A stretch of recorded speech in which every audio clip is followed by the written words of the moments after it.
السلام علیکم ناظرین، امید ہے آپ لوگ خیریت سے ہوں گے۔ اس کائنات میں اللہ تعالیٰ کے بہت سے نیک برگزیدہ بندے جن کو دیکھ کر اللہ تعالیٰ یاد آ جاتے ہیں، ان میں سے حضرت خواجہ قطب الدین بختیار کاکی رحمہ اللہ تعالیٰ بھی ہیں۔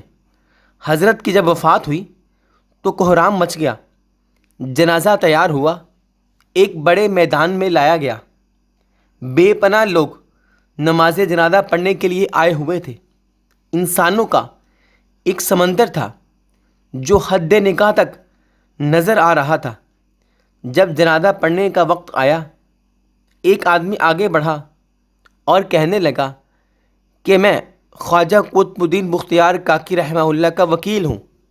حضرت نے ایک وصیت کی تھی کہ میں اس مجمع تک وصیت پہنچانا چاہتا ہوں۔ مجمع پر سناٹا چھا گیا۔ اس وکیل نے پکار کر کہا، حضرت خواجہ قطب الدین رحمہ اللہ نے یہ وصیت فرمائی تھی کہ میرا جنازہ وہ شخص پڑھائے جس کے اندر 4 خوبیاں ہوں۔ ناظرین، آپ ذرا سنیے اللہ تعالیٰ کے ولی کیسے ہوتے ہیں۔ فرمایا میرا جنازہ وہ شخص پڑھائے جس کے اندر 4 خوبیاں ہوں۔ پہلی خوبی، زندگی میں اس کی تکبیر اولیٰ کبھی قضا نہ ہوئی ہو۔ نماز جب پڑھتے ہیں تو شروع میں اللہ اکبر، جب امام اللہ اکبر کہتا ہے تو فوراً مقتدی بھی ساتھ اللہ اکبر کہہ کے شریک ہو جائیں، وہ تکبیر اولیٰ ہوتی ہے۔ تو فرمایا زندگی میں اس کی کبھی تکبیر اولیٰ قضا نہ ہوئی ہو۔ دوسری وصیت فرمائی، اس کی تہجد کی نماز کبھی قضا نہ ہوئی ہو۔ تیسری وصیت فرمائی، اس نے غیر محرم پر کبھی بھی بری نظر نہ ڈالی ہو۔ اور چوتھی وصیت فرمائی، اتنا عبادت گزار ہو کہ اس نے عصر کی سنتیں بھی کبھی نہ چھوڑی ہوں۔ جس شخص میں یہ 4 خوبیاں ہوں وہ میرا جنازہ پڑھائے۔ جب یہ بات سنائی گئی تو پورے مجمع پر ایسا سناٹا چھایا کہ جیسے مجمع کو کچھ ہو گیا ہو۔ کافی دیر گزر گئی، کوئی آگے نہ بڑھا۔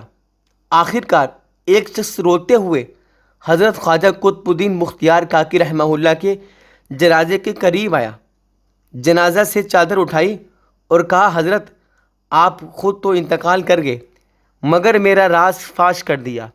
اس کے بعد بھرے مجمع کے سامنے اللہ تعالیٰ کو حاضر اور ناظر جان کر قسم اٹھائی کہ میرے اندر یہ 4 خوبیاں موجود ہیں۔